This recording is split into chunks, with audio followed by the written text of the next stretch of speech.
자, 과연 다음 미국 대통령은 누가 될 것이냐. 운명의 날입니다. 11월 4일 시사특공대, 오늘도 잭디와 함께 하시죠. 시사특공대.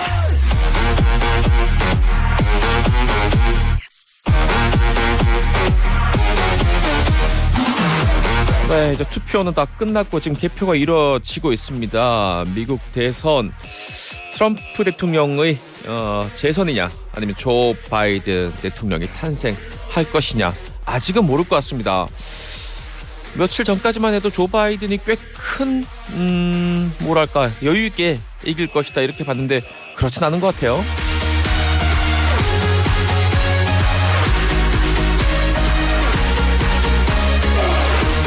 저희 시사특공대에서 최근 맹활약하시는 평론가죠, 이승원 평론가와 함께 현재 상황, 미국 대선 개표 상황 알아보도록 하겠습니다. 제가 알기로 이분이 우리나라 최고 전문가예요.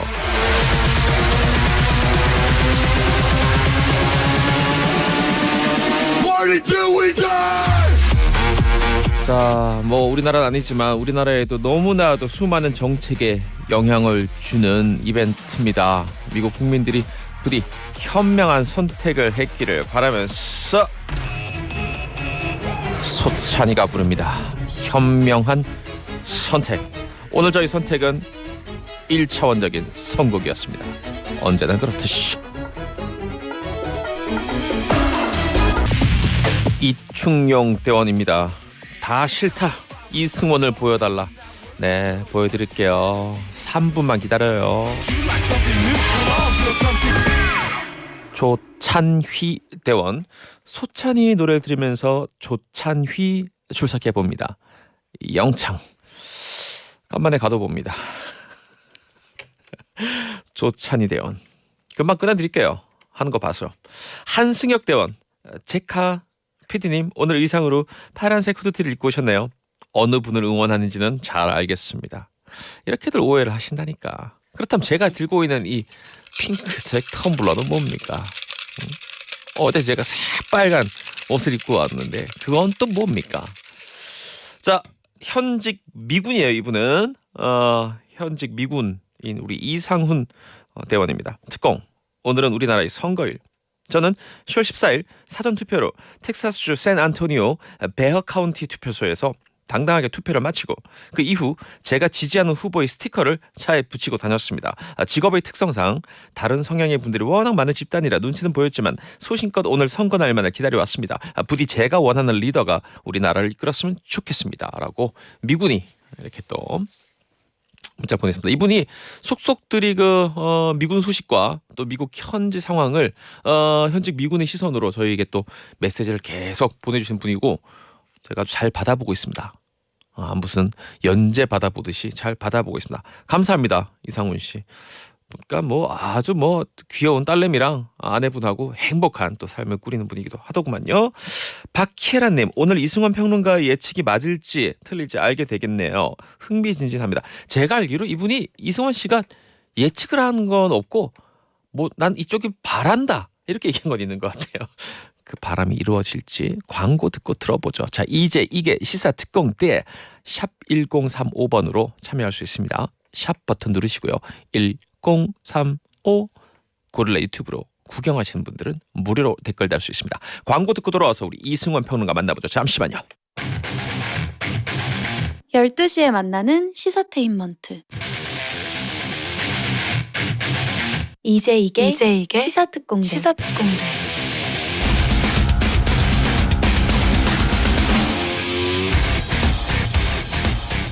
12시에 만나는 시사테인먼트, 이제 이게 시사특공대. 우리 특공대원 022 하나님께서 4년 전처럼 모두 예상을 깨고 트럼프가 또 재선에 성공하면 우리 이승원 평론가 책은 어떻게 되나요? 라고. 네, 바로 폐지가 되는 거죠. 안녕하세요, 이승원입니다. 저 나왔어요. 이승원 평론가 지금 이 조 바이든 관련된 책을 이제 곧 낼 상황인데. 네. 그렇습니다. 네, 제 인생이 뭐 이렇죠 뭐. 네, 뭐 아니면 돕니다. 네. 알겠습니다. 지금 현재 상황부터 한번 살펴보겠습니다. 속속들이 그 주마다 나오고 있는데 지금 어떻게 된 상황이에요? 그렇습니다. 기본적으로 1시간 전에 AP통신이 보도한 바에 따르면 바이든이 선거인단 119명을 확보했고요. 트럼프는 92명을 확보했다고 합니다. 네. 아시겠지만 전체 선거인단이 538명, 여기서 네. 과반인 270명을 가져가는 사람이 대통령이 되는 거잖아요. 네. 그러니까 270 되려면 아직 굉장히 멀었어요. 둘 다. 네, 둘 다. 어쨌든 119 대 92가 이제 바이든 대 트럼프인데 1시간 전 기준입니다. 그 이제 투표 직전 현지 시간 3일 투표 직전 여론조사에 따르면 여전히 전국적으로는 6.8%포인트 바이든이 앞서가는 것으로 나왔어요. 네. 이 리얼 클리어 폴리틱스라는 데서 이제 여론조사 여러 개를 평균치를 내거든요. 그러니까 마지막까지도 6.8%포인트면 꽤 이제 나는 거죠. 근데 어찌됐든 이 지난 대선에서 힐러리 당시 후보와 트럼프 대표 간 지지율 격차가 좀 있었는데 바이든이 리드하는 수치를 보면 거의 2배를 상회하는 수치라고 합니다. 그러니까 당시에는 한 3, 4% 이런 차이였다면 이번에는 바이든이 조금 더 과거에 비해서는 리드 수치가 더 크다 이렇게 보시면 될 것 같아요. 만약에 이번에 트럼프가 또 이기면 지난번 힐러리도 어마어마한 이 역전극이자 이변이라고 했는데 그거의 그랬었죠. 2배 이상의 놀라운 일이 되겠군요. 그렇죠. 확률적으로 보면은 굉장히 떨어지긴 하는데 지금 경합주 보니까 저 아침에 살떨리죠. 네, 의자에 못 앉아 있겠더라고요. 아침부터. 이거 살떨립니다.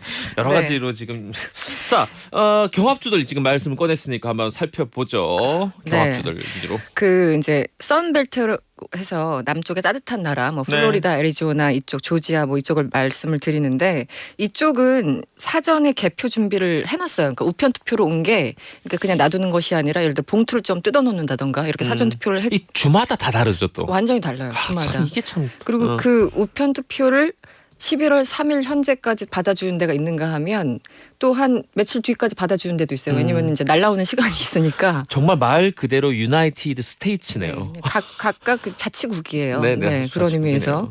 그래서 제가 구글링으로 아까 오는 길을 내내 지금 1시간째 뚫어져라 보고 있는데 플로리다가 29명으로 경합주 중에 가장 큰 수치 그 선거인단이라고 말씀드렸잖아요. 가장 네, 네, 중요하다. 네. 그런데 지금 트럼프가 이기고 있어요. 개표율이 어느 정도 됩니까? 91% 리포팅이니까 91% 정도 개표가 된 것 같고요. 우리나라 같으면 딱지 하나 붙여주는데 이럴 때 네. 확 이런 거 있잖아요. 네. 정말 제가 한 2시간 전에 80% 정도 개표 당시에는 바이든이 앞서고 있었거든요. 0.1%포인트로. 근데 지금 91% 넘어가고 있는데 트럼프가 51.3%, 바이든이 47.8%이기 때문에 플로리다는 아무래도 트럼프 쪽이 가져가는 것이 아닌가. 지금 뉴욕타임즈도 그렇게 예측을 하고 있네요. 플로리다의 경우. 여기는 29석이 달린 어마어마하게 중요한 곳입니다. 자, 노스캐롤라이나 넘어가 보겠습니다. 노스캐롤라이나는 제가 조금 전에 87% 개표율을 봤을 때 바이든이 49.5%, 트럼프가 49.3%, 0.2% 차이 나요. 소름 끼쳐. 이 사람들 진짜 왜 이러는 거예요? 너무 차이가 안 나지 않습니까? 진짜 거의? 이거. 예. 동률이라 보시면 되고요. 애리조나 같은 경우는 11석에 달린 꽤 중요한 곳인데 데이터가 아직 안 나왔어요.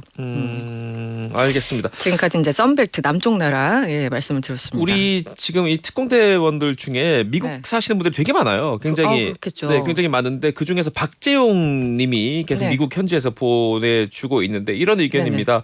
우편 투표 결과 준비된 게 이제 끝났는데 지금까지는 사실 바이든한테 더 유리했다. 그래서 이제부터 진짜로 오늘 찍은 사람들 네, 이 네. 개표가 되는데 이 사람들은 오히려 더 트럼프 쪽이 더 많을 것이다 네, 네, 라는 네.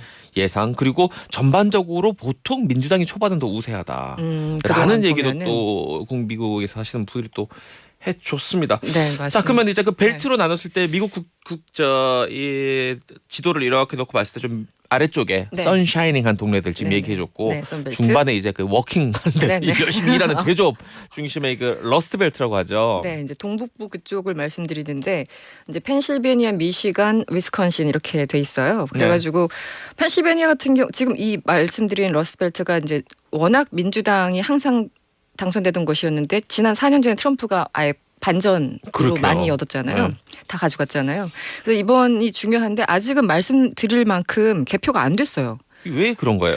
그러니까 이게 아까 말씀드린 것처럼 그 주마다 다 법이 다르기 때문에 또 시간도 약간 차이가 있지만 예를 들어 펜실베니아 같은 경우는 11월 6일까지 우편 투표 접수를 마감하고 잠깐만요. 지금도 접수 중이란 얘기예요. 그렇죠.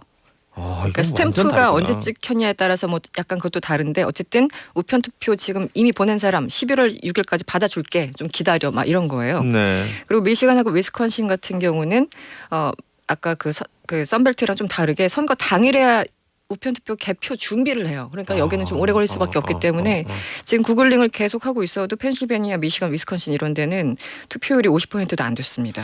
자, 지금까지 이승원 평론가가 짚어준 곳이 플로리다, 노스캐롤라이나, 애리조나, 그다음에 펜실베니아, 미시간, 위스콘신 이렇게 한 5개 정도 봤는데 네. 또 다른 데 좀 짚어줄 이변이라 있다던가. 이번에 텍사스를 좀 보셔야 돼요. 아까 우리 문자 주셨죠? 네. 네. 텍사스에서 미군이. 네. 그분이 어떤 분한테 찍었는지 대충 감은 오는데 저도 감이 와요. 그런데 거기가 항상 시뻘건 곳이었어요. 공화당 그러게요. 텃밭 중에 텃밭. 말씀드리면 공화당이 지난 1980년 대선 이후에 한 번도 내준 적이 없어요. 40년 동안 계속 공화당이 네. 이긴 곳. 그런데 이게 왜 중요하냐? 38명이 걸려 있어요. 선거인단. 와우. 그러니까 지금 플로리다 29명 중요하다고 제가 방송 내내 지금 2달 동안 말씀을 드리고 있었는데 사실 전반적으로 그냥 딱 수치만 봤을 땐 캘리포니아가 55명으로 가장 많고요. 네. 두 번째로 많은 곳이 바로 텍사스 네. 38명.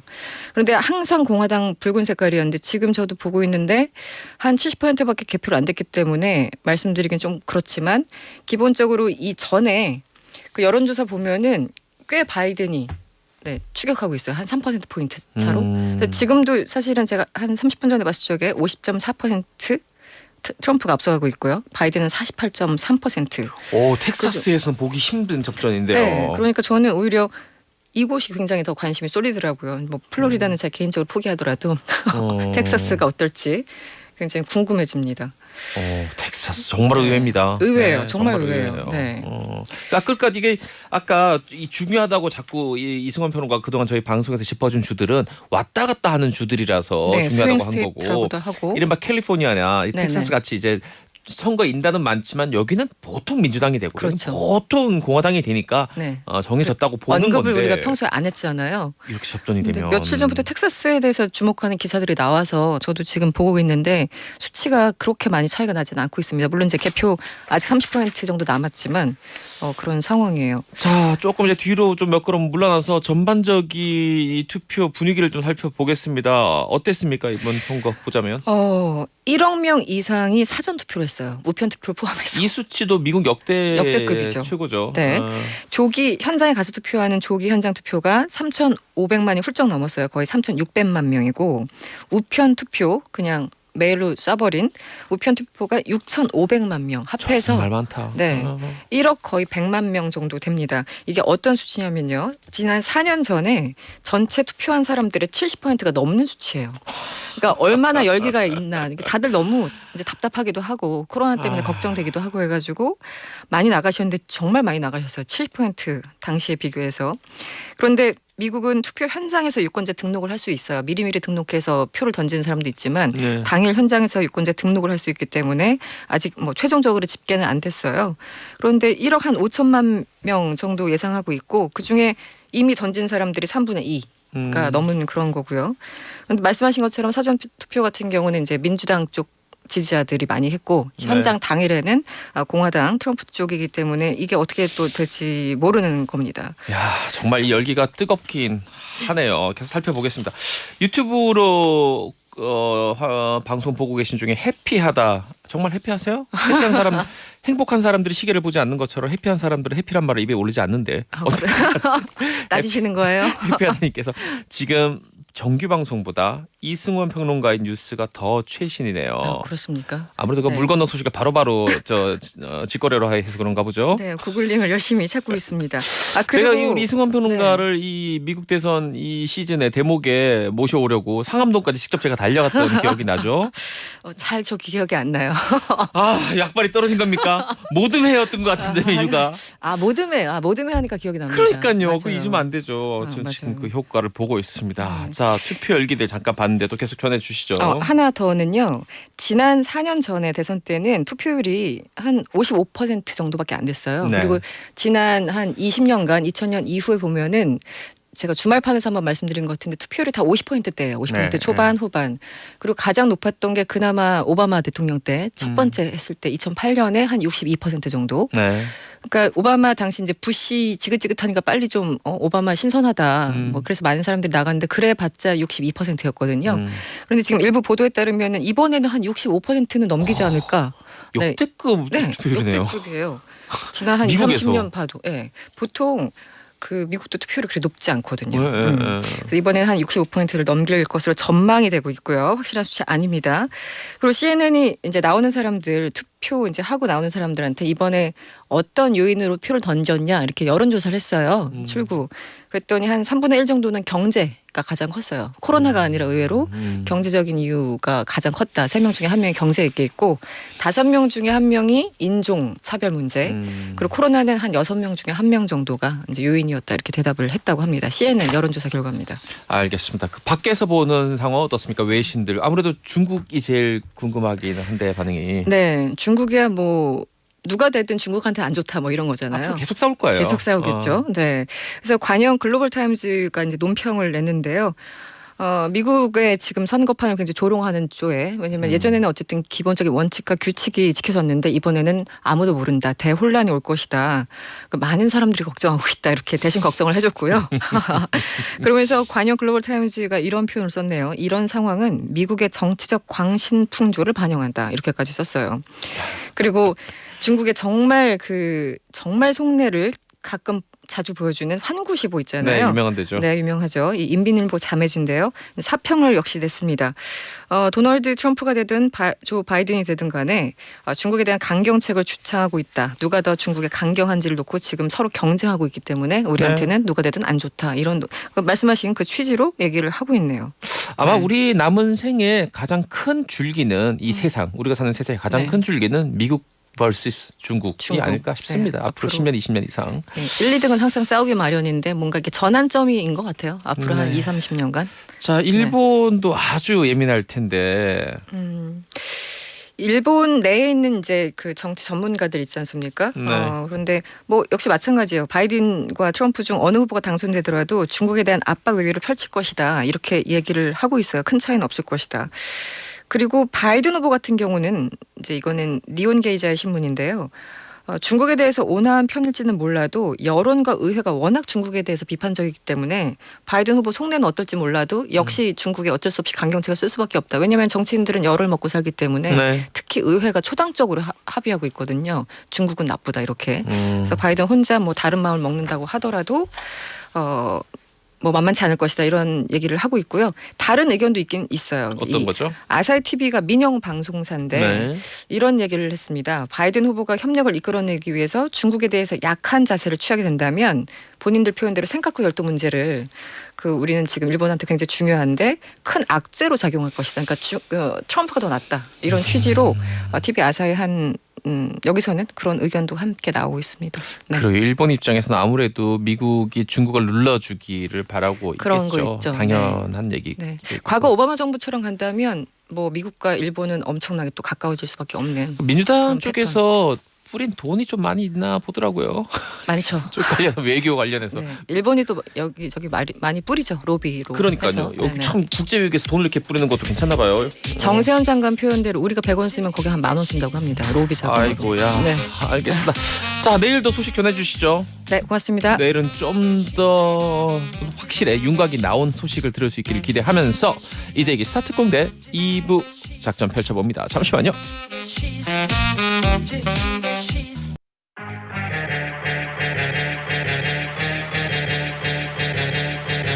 이것은 시사인가 예능인가 12시에 만나는 시사 엔터테이너 이제 이게 시사 특공대.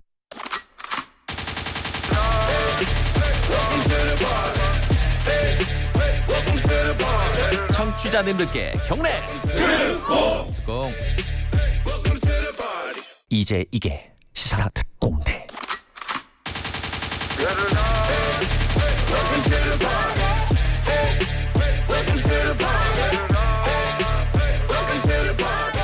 웰컴 투 파리, 웰컴 투 시사 파티. 이제 이게 시사 특공대 11월 4일입니다. 오늘은 수요일이고요. 오늘도 역시 어제 그랬듯이 그저께 그랬듯이 내일도 그럴 것처럼 생방송으로 작전 펼치고 있습니다. 안녕하십니까. 잭디 이재익 PD입니다. 문자 하나 읽어볼게요. 4022번이요. 4022. 특히 우리 아들 핸드폰 번호가 4022로 끝나는데 라고 생각되시는 분은 아버님은 잘 들어주세요. 4022. 제익 형님, 오늘은 저희 가족에게 너무나 특별한 날입니다. 3년 전에 저희 아버지가 65살에 정년퇴직을 하고 하루하루 기운 없이 생활하는 모습에 너무 마음이 아팠는데 아버지가 실버 일자리를 통해서 아파트 경비 일자리를 구하셔가지고 오늘 첫 출근을 했어요. 평소 뉴스를 즐겨보신 아버지를 위해 조그만 라디오를 사드리고 103.5를 맞춰드렸습니다.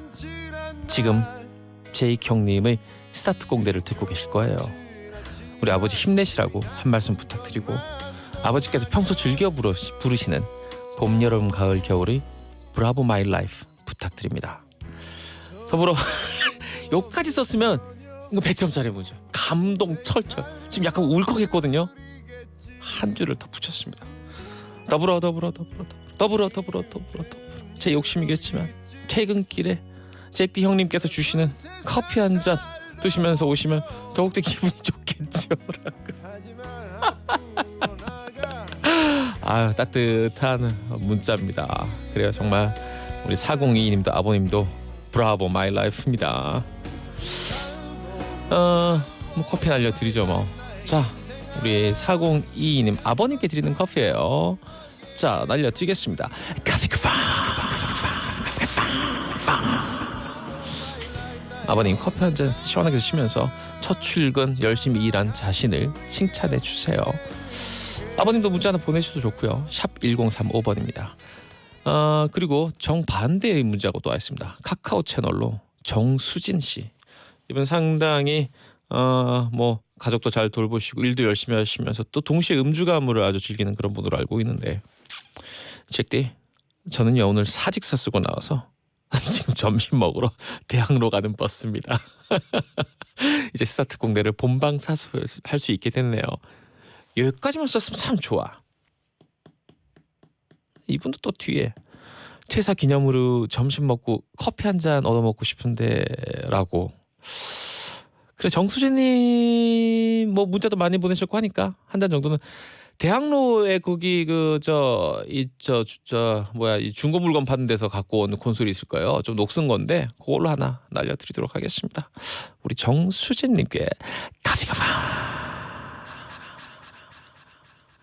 역시 조금 이게 동명이인이에요 이분이. 그 정수진님 말고 다른 정수진이라고. 잘 됐네요. 청취자가 그래도 한 명 더 늘어나는 셈이에요. 제 이 정수진도 기억하겠습니다. 순서대로 정수진 1, 정수진 2. 자, 박인영님은 아이들 가정 보육 중이라 이제 왔네요. 생선 가식 골라내느라 손은 바쁘고 시사특공대 듣느라 귀도 바빠요. 어떤 가족의 풍경이 그려집니다. 제주에서 전청란 대원도 반갑고요. 자, 광고 듣고 오늘 뭐 저희 시사특공대의 전매 특허 같은 코너죠. 나무아미 타불 아멘 세 분의 종교인 기다리고 있습니다. 잠시만요.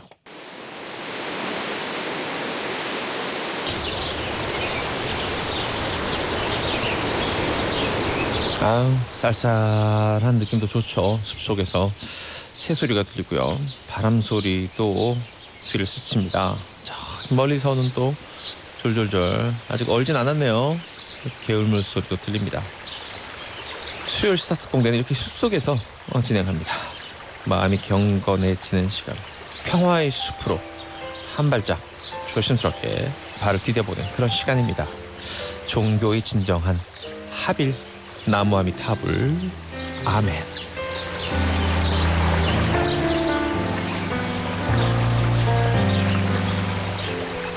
이 코너가 이제 유명해지면서 이것만 골라 듣는 분들이 있는데 그러지 마세요. 이거만 골라 듣고 다른 안 듣는 사람도 안 있어요. 듣고. 그러지 마세요. 그럼 안 됩니다. 자, 우리 김진 목사님 나오셨고요. 안녕하세요. 네, 안녕하세요. 성진 스님도 나오셨고요. 네, 반갑습니다. 홍창진 신부님도 나오셨습니다. 반갑습니다. 진짜가 다 들어가는 이거 대단한 인연입니다. 이것도 선녀의 옷깃이 한 500번 달아야 돼요. 이것도. 이 오늘 할 얘기가 좀 많이 있는데 뭐 국제 정세 관련해서도 간단한 얘기부터 먼저 해보겠습니다. 삼성그룹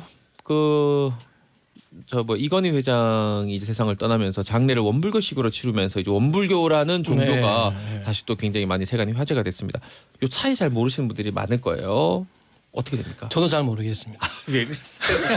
왜냐하면 아주 쉽게 설명해 주시면 뭡니까? 정말 이게 이제 제가 교무님들을 만나서 이렇게 교무님 원불교는 교무님이라고 교문이라고 부르는 교무님, 교무님들 이렇게 뵈면은 이 질문을 저도 이렇게 여쭤보거든요. 여쭤보면은 굉장히 이제 자신감 있게 대답을 하시는 분들은 몇 분이 없으시고, 그러니까 이제 불교의 이제 뭐 교리적인 부분은 많은 부분이 이제 일치하고 근간을 두는데 소태산이라고 하시는 분이 이제 한 1914년 10년도쯤에 네. 이게 창종을 한 거죠. 아예 창종을 한 이후부터는 이게 이제 뭐 불교 종단에 있는 전체 모임이라든지 그다음에 뭐 전 세계적으로 하는 이런 모임에 또 이제 원불교는 아예 빠져는 있고 아예 빠져는 있습니다. 빠져는 있고 이제 영어를 원부디즘이라고 쓰기는 쓰시던데 원부디즘. 예, 근데 저도 내일 안 그래도 제가 그 뭐 에큐메니컬이라고 예, 종교 간의 화합 같은 모임 교무님이 오시니까 확실하게 한번 더 물을 보겠지만 다음 주에 한번 정확한 답을 한 가지만 그 원불교하고 불교는 다른 종교는 분명해요. 그러니까 네. 사람들이 불교라 이름이 들어가니까 같은 종교 또는 유사 종교라고 생각하는데 전혀 다른 종교고요. 아까 스님께서 말씀하신 그 소태산 대전상님이 먼저 깨달음을 얻었어요. 어렸을 때부터 젊은 시절부터 이제 그 진리를 추구하고 삶의 어떤 죽음 뭐 이렇게 화두를 갖고 그래서 이제 그 산에서 깨달음을 얻은 다음에 본인의 이 진리 깨달음이 이론상 진리인데 이 이론상 진리의 연원을 세상에 있는 어떤 종교 중에서 가장 유사하게 설파할 수 있는 길이 무엇일까 길을 찾다가 불교가 그나마 가장 자신이 깨달음을 전할 수 있는 도구로서 가장 좋은 종교다.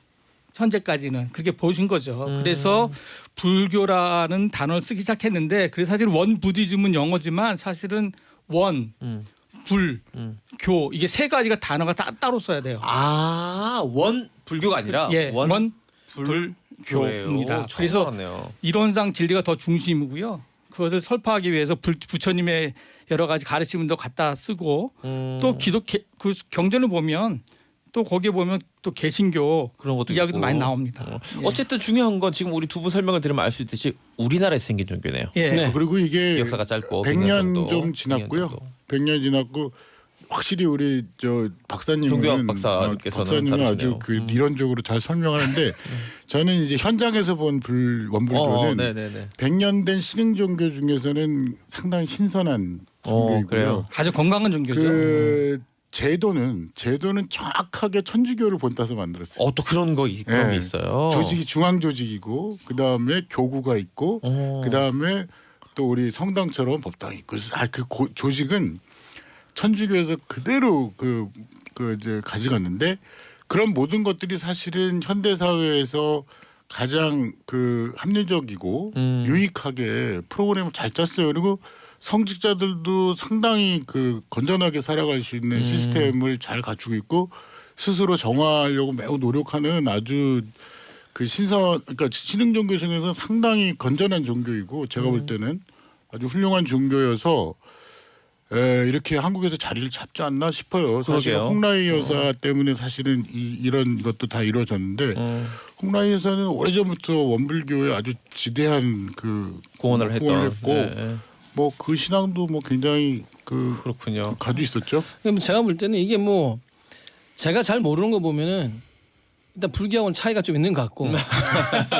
선생님 제가 30년 했는데 정확하게 불교는 아니에요. 이게 제가 잘 모른다는 거는 차이가 있는 것 같고 그리고 이제 뭐 진짜 거의 좀 좋다는 거는 많은 그런 걸 다 것들을 많이 채용을 흡수해서. 해보고 뭐 이제 가톨릭도 비슷한 면이 많은데 거꾸로 거기 남자 교무님은 결혼할 수 있는데 거꾸로 여자 교무님은 결혼하지 정년하고 결혼하지 않으시고 또 그런 게 있네요. 다른 네. 게 네, 있네요. 아주 그 약간 좀 뭐 현대적으로 그런 잘 차이만 있지만 했고 근데 그거보다 더 훌륭한 거는 교세가 엄청나게 큰 불교가 원불교라는 그 이쪽의 이름을 쓰는데도 아무 얘기하지 않고 있는 큰 모습이 불교가 더 멋있다고 봐요. 자비니까. 예, 예. 아니, 저희는 뭐 투 불교에도 뭐 아니, 뭐 사실 관용, 자비.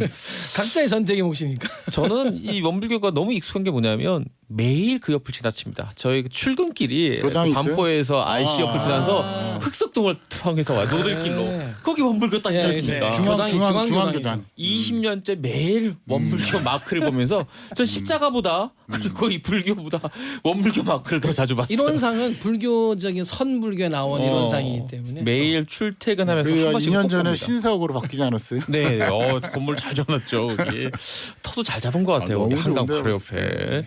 다음 자. 주에 내일 만나 뵙고 좀 더 정확한 또 걸 알려드릴게요. 직접 그분 이야기를 통해서.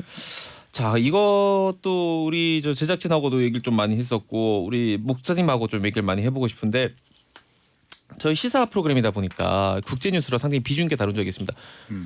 프랑스에서 이 이슬람이라는 종교와 갈등을 빚으면서 이게 폭력적인 사태로 굉장히 많이 변질돼서 지금 위태위태한 상황인데 그러다 보니까 역시 또 사람들이 이 전해지는 외신만 놓고 보면 저 이슬람 사람들 테러, 폭력 이쪽으로 지금 이미지가 굳혀지고 있는데 좀 목사님한테 들어봐야 될 것 같아서 이 얘기를 꺼내 봅니다. 예, 물론 이번 그 이슬람 그 프랑스에서 일어난 그 참수 그 네. 테러는 상당히 정말 많은 인류의 공분을 일으키고 있는 건 사실이죠. 네, 행위 자체를 보면 그래서 잔인하죠. 그동안에 또 이슬람에 대해서 안 좋게 또 이슬람의 폭력적인 부분에 대해서 굉장히 많이 생각을 하고 있던 분들한테 더욱더 각인시키는 그런 그 계기가 됐고 사실 어떤 이름으로 어떤 이유로든지 하여튼간 그런 그 폭력은 그런 굉장히 테러는 우리가 거부해야 되고 또 우리가 그걸 좀 미워해야 되지만 이제 이번 같은 경우에는 조금 본질이 약간 조금 외도되는 부분이 있어서 좀 말씀드리고 싶은데 근데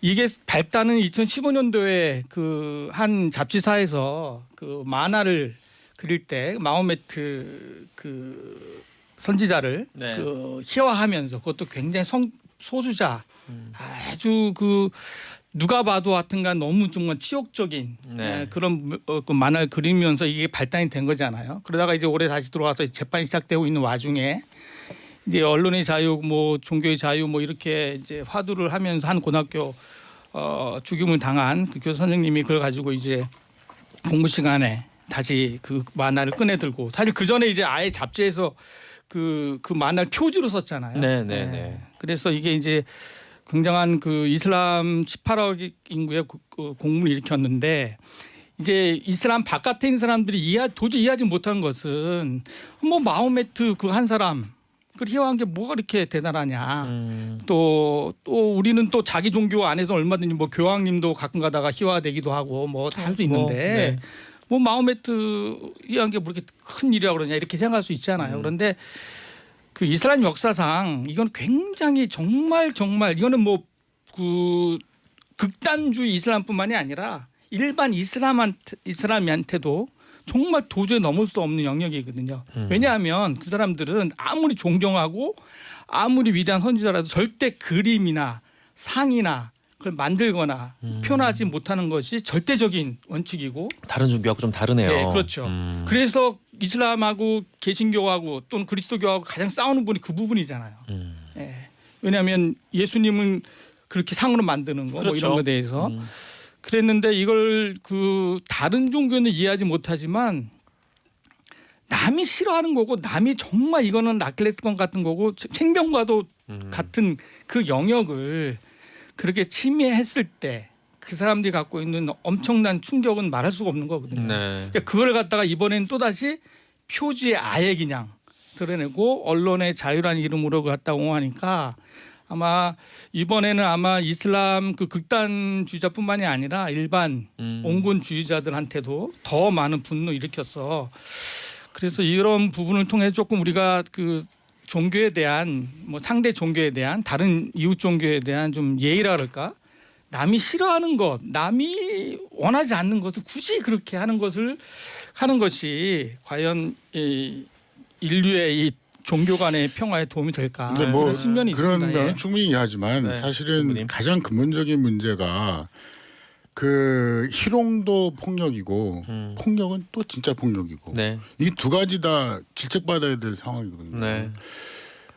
그 종교의 가장 근본적인 핵심 교리는 어느 종교가 됐든지 간에 사랑이라고 표현하지만 사랑은 구체적으로 뭐냐면 왜 그 뉴턴이 만류의 인력을 네. 발견할 때 단순한 발견이거든요. 사실은 네. 왜냐하면 사람들이 그냥 볼 때는 물건이 떨어지는구나 이렇게 네. 생각했지 땅에서 뭔가 잡아당긴다는 힘이 생각은 있다고 아니죠. 생각하는 네. 거는 발상의 전환이죠. 예. 뉴턴인데 마찬가지로 모든 종교의 그 선지자들은 사람들 사이에서 대단한 걸 발견했어요. 그게 뭐냐면 사람이 따로 이렇게 보이지만 따로 있는 게 아니다. 연대되어 있다. 한 몸이다. 네. 라는 것이 기본적인 생각이거든요. 네네네. 그러니까 여기에 종교가 됐든 뭐 다른 집단이 됐든 여기에 폭력이 가해지는 거는 근본 교리를 어긋나는 거예요. 이슬람이 아무리 그런 마음에 대해서 그런 생각을 가지고 있더라도 그게 폭력이면 교리를 잘못 이해한 거죠. 그리고 희롱도 마찬가지로 교리를 잘못 이해하고 있는 거죠. 그러니까 자기들이 믿는 종교를 사랑한다면 근본을 따라가야지 왜 표상을 따라가요? 이것을 같이 반성해야 되고 같이 생각해야지. 좀 더 근원적인 말씀 설명을 해주신 그렇죠. 거네요. 지금 신부님께서. 그 어떤 그렇게 왜 아프게 하는 건가 보다는 각자 자기들이 반성해야 되고 이 양쪽의 종교 지도자들은 그런 현상이 일어날 때마다 크게 나무래야 돼요. 그러니까 희롱하는 장면이 그림으로 나타났으면 카톨릭에서 엄청나게 그걸 얘기해야 되고 폭력이 일어났으면 이쪽에서도 엄청나게 이렇게 얘기를 생각해서 해야 안 되는 된다. 종교 지도자들이 침묵하고 말을 있어요. 안 지금. 해요. 정치 이게 말이 안 지도자들만 되는 얘기하고 일이에요. 사실 이게 종교적인 문제인데 저도 똑같이 생각했거든요. 왜 이 교단에서는 이 말을 하긴 하지만 이 그렇게 적극적으로 아니, 얘기를 안 끼어들려고 하더라고요. 조심스럽게 말을 빼려고 엄청나게 하더라고요. 큰일처럼 큰일이기 때문에 엄청난 목소리 얘기해야 돼요. 이게 또 사실은 하여튼 종교적 어떤 그 갈등 이 배경에는 다 정치적인 게 있거든요. 네. 이번 프랑스 같은 경우에도 사실은 정치적인 여러 가지 그 어떤 힘의 관계가 또 터키라는 작동했다고 나라도 얘기를 중간에 하고 껴있고. 있고요. 네. 여러 가지 그 종교의 어떤 여러 가지 부분에는 정치. 근데 어떻게 보면 저는 일반적인 의미에서 종교 전쟁은 없다 생각해요. 사실은 그 뒤 배경을 보면 어떤 정치적인 욕심이나 어떤 자바의 야욕이 약탈이나 여러 가지. 종교를 이용해서 그래서 종교인을 어떤 활용해서 하는 대리 전쟁의 역할이 경우가 많았다. 그러면 그럴수록 네. 정치적인 그런 거를 종교를 이용하면 할수록 종교 지도자들은 큰 목소리를 내야 돼요. 크게 나무래야 돼요. 제가 사실은 이제 뭐 이런 원론적인 이야기도 있지만 저는 개인적으로 생각할 때는 뭐 지금 뭐 신부님 말씀드린 이건 철저하게 어느 종교든지 간에 신자의 문제는 지도자의 문제와 별결될 수 없습니다. 이건 직결된 문제죠. 종교인 신자는 결국은 따르니까. 종교 지도자 네. 성직자에 의해서 탄생되고 생각을 갖게 되고 그것을 바로잡아야 되는 역할 또한 반드시 그 종교의 각 책임을 갖고 있는 성직자들은 굉장한 책임의 소재거든요. 이게 뭐 아까 말한 정치적인 이야기도 하셨죠, 목사님은. 사실 제가 뭐 저는 군용장교 훈련을 받으러 가면은 목사님, 신부님, 스님이 11주 동안 훈련을 같이 해요. 네. 같이 이제 했는데 그 안에서도 사실은 굉장히 충돌이 생겨요. 아 그래요? 가장 많이 충돌이 이제 목사님과 신부님들이 이제 가장 많이 충돌을 하고 우리가 이제 옷이 회색이어서 중간에 이제 적당한 이제 DMZ를 형성을 하는데 근데 제가 이제 그 장면을 보면서는 뭐냐면 이게 꼭 그런 것보다도 어느 선상에서 같이 모여 있어서 어떤 주제라고 대화를 하다 보면은 충돌점이 이게 굉장히 많이 나오는 부분이 있더라고요. 네. 그랬을 때 결국은 지도자들이 이걸 어떻게 해? 자기 종교에 집중을 하지 다른 종교의 어떤 문제에 옳고 그름을 판단으로 가지도 말고 그리고 말씀드린 대로 이거는 이 문제에서 자유로울 수 있는 성직자가 어디 있겠느냐 이 현상의 문제 이슬람 성직자가 어떻게 과연 이 문제에 자유로울 수 있으며 우리 모두가 말대로 이 만평이 나왔을 때도 다른 종교인들이 이야기를 해줬어야 될 필요도 있다고 생각해요. 오히려 당연하죠. 왜냐하면 서로 존중 우리가 그 비난의 그런 희화의 대상이 됐을 때 다 가만히 있지 않거든요. 네. 뭐 이거는 서로가 그 부분을 좀 빨리 이야기해줘서 다독거려주는 그냥 역할이 좀 필요하다고 카톨릭의 그 종교 지도자들이 그 만평에 나왔을 때 어떤 느낌이 있어야 되냐면 우리는 한 몸이기 때문에 큰일 났다. 너무 몸의 잘하니까 상처다. 목사님 말씀하신 심정을 종교 지도자들은 느꼈어야 되는 거라고. 그럼요. 근데 마치 대표 남의 주자를 일처럼. 내보낸 것처럼 그렇게 생각하면 큰일 나는 거죠. 이게 종교의 근본 어기는 거죠. 지금 그 신부님 말씀 들으니까 옛날에 기독교가 이 저 카톨릭에서 완전히 분리되기 전에 존 던이라는 이 작가가 있었어요. 아마 신부님이기도 하셨을 것 같은데 이분이 쓰는 글 중에 해밍웨이 그 유명한 문구 있잖아요. 누구를 위하여 종누리나. 그게 그분 글에서 나온 건데 대목이 뭐냐면 길을 걷다가 저 멀리서 조종 누가 죽었을 때 종 치는 소리를 들으면 이 종이 누구를 위해서 울리는지 물어보지 마라.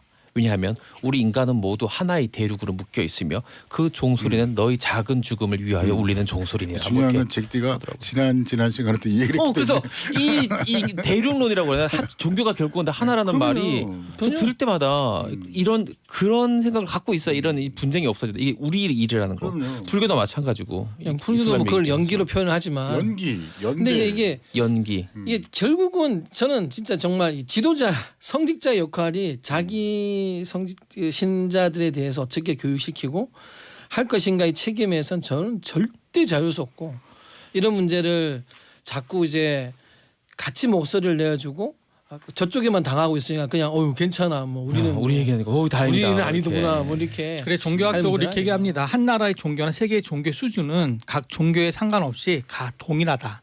거의 비슷하다. 어느 한 종교가 막 뛰어나가 깨달음이 높아지고 어느 한 종교는 낮고 뭐 저 종교가 뭐보다 일반적으로 볼 때 그 종교 그 나라의 종교 수준은 다 비슷하다.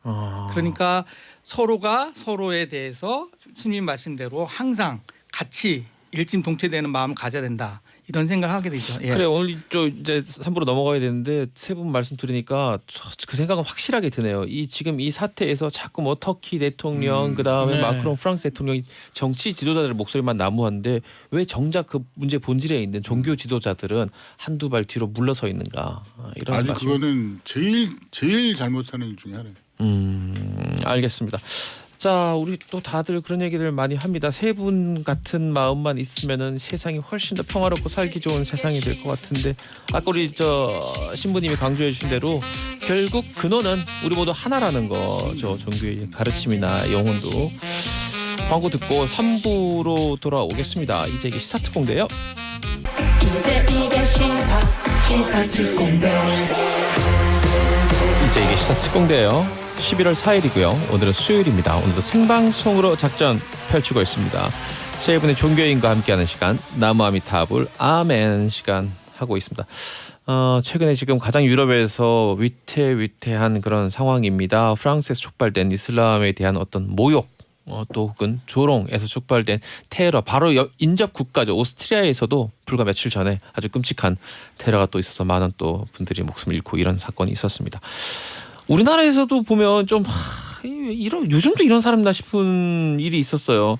저도 뉴스에서 봤는데 남양주에 있는 이 불교 사찰에 한 40대 여성이 불을 질렀는데 뭐 신이 계시를 줬다 뭐 할렐루야 이런 얘기를 하면서 조계종에서도 한마디 하고 이런 좀 불미스러운 일이 있었습니다. 선생님. 사실은 이제 뭐 저도 제가 이제 사찰에 연수면서 이렇게 뭐 페인트 라카 그다음에 이제 오셔서 이제 뭐 이렇게 자신의 종교에 찬송을 부른다거나 그런 분들이 있어요? 있죠. 요즘도? 예, 있죠. 근데 사실 근데 이게 이제 그 동안에는 그냥 이제 뭐 특히 글쎄 불교가 제가 스님으로서 그분을 볼 때 난 뭐 저분이 종교인이라고 아예 생각을 하지 않기 때문에 이미 저런 상태로 가면 안 되기 때문에 그렇지만 이제 뭐 제가 있는 사찰도 남양주에 있는 사찰이기 때문에 이제 이 부분은 뭐 더 잘 알고 있는데 이제 종교평화위에서 이제 이게 이 목소리가 뭐냐면 불교에서 이 이야기를 해봐야 사실은 의미가 없는 거예요. 우리가 계속 이야기를 해봐야 종교가 성격이 이런 게 있어요. 다른 종교가 다른데 상대방의 종교인의 어떤 문제를 계속 이야기해봐야 이거는 벽이 하나 더 만들어질 뿐이지. 자, 이 이야기는 뭐냐면 이제 그러면은 개신교에 있는 목사님들이 제발 좀 이런 거에 대해서 공개적으로 비판을 하고 이야기를 해달라. 라고 이제 이야기를 하는 거죠. 이제는 제발 이게 아니 계시는 끝내야 된다는 목사님 거죠. 얘기를 들어보겠습니다. 예, 그 어쨌든 뭐 이런 문제 나올 때마다 사실 개신교 목사로서 정말 할 말이 없고 예, 부끄러운데 그래도 이번에는 그 조계종에서도 성명서를 내기도 하고 또 KNCC에서 네, 좀 적극적으로 사과에 또 그것도 내기도 했습니다. 근데 이제 그거는 뭐 차후 문제고 그 전에 사실 지난 몇 년간 사실 좀 뜸하다 생각이 들었었어요. 많이 없다 그나마. 그런데 이제 갑자기 대형 이제 네, 사고를 앞자가 그렇네요. 쳤는데 사실 정말 이거는 뭐 소수 뭐 잘못된 기독교인 그런 거다 뭐 이렇게 이제 더 이상 도망갈 수도 없고 도망가서도 안 되고 저는 이번 사건을 보면서 이제는 좀 더 강력하게 좀 이게 좀 다스려야 된다. 일반 법 그 전까지는 이걸 자꾸만 좀 이렇게 종교 품어 문제처럼 안으려고 그랬어요. 근데 저는 이거를 좀 이제는 좀 사람들이 더 이상 이거는 상식적으로도 뭐 종교는 두째치고라도 상식적으로라도 안 되는 일이니까 이것들을 좀 다스려주면 좋겠다 생각이 들고요. 근데 이분의 그 어떤 그 생각의 저 근저에는 내가 저 사람 저 불교 신자를 변화시키겠다든가 아니면 뭐 하나님의 신의 이름으로 혼내주겠다든가 뭐 없애버려 이런 생각이 있는 거잖아요. 그러니까요. 이거는 사실 아까 주제하고도 마찬가지인데 전혀 그 기독교의 가르침이나 예수의 정신하고 맞지 않는 거고 사실은 그거는 어디서 온 이단 교리인지 모르겠습니다만 그런데 그 정말 이런 분들에게 좀 또는 이런 사건에 대해서 그렇게 이렇게 뭐 적극적으로 동조는 하지 않지만 그렇다고 해서 또 뭐 이렇게 뭐 반대도 흥분도 안 하는 또 기독교 또는 목사님들 그런 분들에게 좀 드리고 싶은 말씀은 그 예수님 말씀에 그 너희는 소금과 빛이 되라 이런 말씀 있잖아요. 네, 너는 유명한 말이죠. 예, 유명 말씀이잖아요. 근데 이걸 여기 대입해 보면 소금 짜장면에 소금 친다고 스파게티 되는 거 아니거든요. 왜 사람들이 거기다 대고 가가지고 뭘 소금 역할을 해서 좋은 그분의 종교와 그분의 어떤 가르침이 더 복돋아 줘야지 소금 치면 더 맛있어지잖아요. 근데 거기다 대고 그냥 변화시키려고 하고 또 빛도 그렇잖아요. 빛도 어둠 물리치는 게 중요한 게 아니라 그 안에 있는 본질을 보게 하는 게 빛의 사실은 그 궁극적인 목적이니까 좀 우리 기독교인들 좀 반성하고 이거 얼마나 저 예수님 얼굴에 똥칠하는 것인지 알았으면 좋겠습니다. 네. 그 이번 기회에 청취자분들도 다 같이 좀 생각해 볼 만한 일은요. 이 종교는 같은 목적지를 가는 하나의 방법에 불과하거든요. 뭐 부산 가는데 기차 타고 갈 수도 있고 비행기 타고 갈 수도 있고 심지어 걸어갈 수도 버스 탈 수도 있는 거거든요. 있고, 그러니까 그 차이지 이게 어떤 절대적인 거라고 생각하는 것 자체가 그런 생각을 가진 사람 주위에 있으면 분명히 그 잘못된 생각에 대해서 뭐 말은 안 해도 인식은 좀 하셨으면 좋겠고요.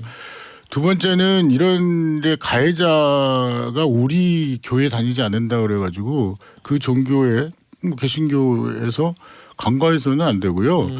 무슨 예를 들어서 동성애라든가 그런 축제하는 거에 대해서 반대한다고 막 신문에 성명까지 내시는 그런 강도 이상으로는 전체적으로 신문 광고라도 내서 이번 일에 대해서 정말 잘못된 것이라는 연대 서명을 목사님들이 몇천 보상되리라고 생각합니다. 이게 아직 하고 예. 그다음에 보상 운동도 해서 그런 식으로 해서 사회적 인식을 좀 바꿔야 되겠다는 생각이에요. 이제 이런 게 이건 이제 갈등이 이제 불이라고 하는 뭐 이분도 사실 전조가 되게 많았었거든요. 전조가 있었어요. 프랭카드 불 지르고 뭐 그럼 계속 이제 그냥 내보내고 오지 마시라고 하고 뭐 경찰에 연락하고 했는데 아이고. 결국 마지막 종착점 이제 불을 지르는 걸로 이제 갔는데 저는 이제 갈등은 제일 좋은 게 갈등이 난 뒤에 해결은 어려워요. 갈등이 생길 만한 걸 자꾸 이제 없애야 되는데 이게 큰 게 아니고 이제 뭐 진짜 저는 그래도 우리 한국은 많이 이제 그런 종교의 분쟁 자체까지 가지는 않지만 스님으로서는 진짜 정말 서울역을 정말 편안하게 가고 싶은 서울역 여기에 대해서 내가 기차를 탈 때까지 정말 편안하게 좀 가고 싶은. 네, 무슨 말씀인지 네, 알겠어요. 아우, 많이 너- 공감하실 거예요. 아니, 저도 많이 그래서 당했습니다. 우리 신부님 말씀도 그 신부님 말씀에 그런 표현 있잖아요. 우리 책임지는 문제. 근데 제가 이 기사 보면 또 느낀 놀라운 것 중에 하나는 이 기사가 기독교 신문이나 방송 거의 안 나와요. 일반 공영방도 다 나오는 뉴스인데도 불구하고 국민일보에서 잠깐 나왔어요. 그것도 할렐루야를 외친 것은 아니더라. 뭐 이런 식으로. 이게 정말 저는 정말 이게 기독교 수준이에요.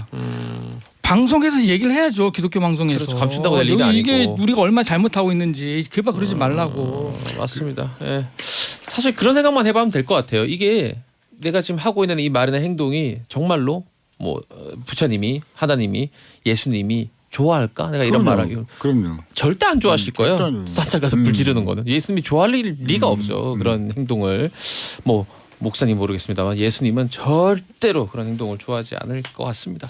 한번 이번 기회에 개신교 목사님들이 전체 모여서 보석 한번 했으면 참 좋을 것 같아요. 그러면 이런 의식과 문화가 점점 사라질 겁니다. 그래요. 자, 우리 광고 듣고 돌아와서 우리 시사특공대 대원들의 고민 오늘은 뭐 살펴보도록 하겠습니다. 잠시만요. 이제 이게 시사특공대.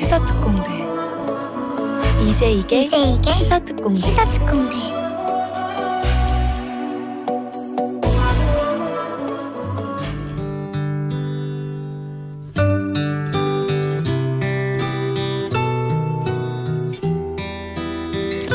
자, 이 시간은요 우리 시사특공대 대원들의 고민거리, 우리 세 분 종교인들의 조언, 그리고 우리가 놓치고 살아가는 인생의 진리에 대해서 이야기해보는 시간입니다. 샵 버튼 누르시고요 1035 누르고 사연 보내주시면 됩니다. 고릴라 메시지로도 궁금한 이야기, 답답한 이야기, 함께 나누고픈 감정 다 보내주시면 조금 뭐 소개가 되든 안 되든 상관없이 마음이 편해지지 않을까 싶습니다. 오늘 사연은 본인을 서연서우맘이라고 소개해줬어요. 그러니까 나는 가정을 갖고 있고 누군가의 어머니다, 누군가의 또 아내다, 이런 얘기인 거죠. 안녕하세요. 40대 초반이고요. 2딸을 가진 엄마입니다. 너무 답답하고 속상한데 어디 하소연할 데가 없어서 세 분께 사연 남깁니다. 얼마 전 신랑 왈 최근에 알게 된 이 남자 후배가 하나 있는데 뭐 일 관련해서 이런저런 정보도 듣고 도움받을 것도 많은 친구라면서 뭐 가까워졌다 뭐 그러더라고요. 뭐 자주 만나서 골프 치고 술도 마시는 것 같고. 그런데 지난 주말에 우연히 신랑 휴대폰을 봤는데 하하, 그 후배가 남자가 아니고 여자더라고요.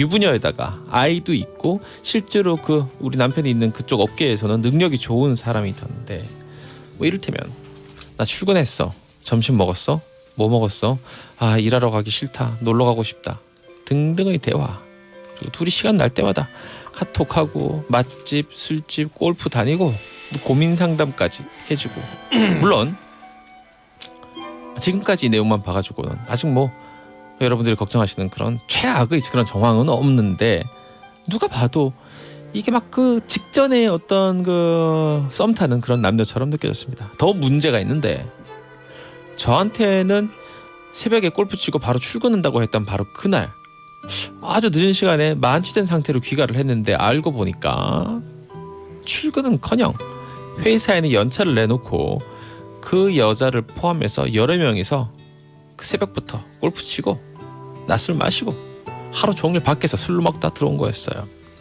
또 어떤 날은 초저녁부터 만취가 돼가지고 집에 들어온 적도 있는데 그날도 역시 그 여자랑 점심시간부터 내내 술 마시면서 회사 들어가지도 않고 바로 집에 온 거였습니다. 아, 일주일에 한 2번 이상 보는 것 같은데 이거 바람 피우는 걸로 봐야 됩니까? 아니면 그냥 여자 사람 친구일까요? 제 입장에서 보면, 아내인 제 입장에서는 너무 느낌이 안 좋고 더럽다는 생각까지 드는데 제가 오버하는 걸까요? 계속 모른 척 해야 하나요? 사실 저희 신랑이 전과가 있습니다.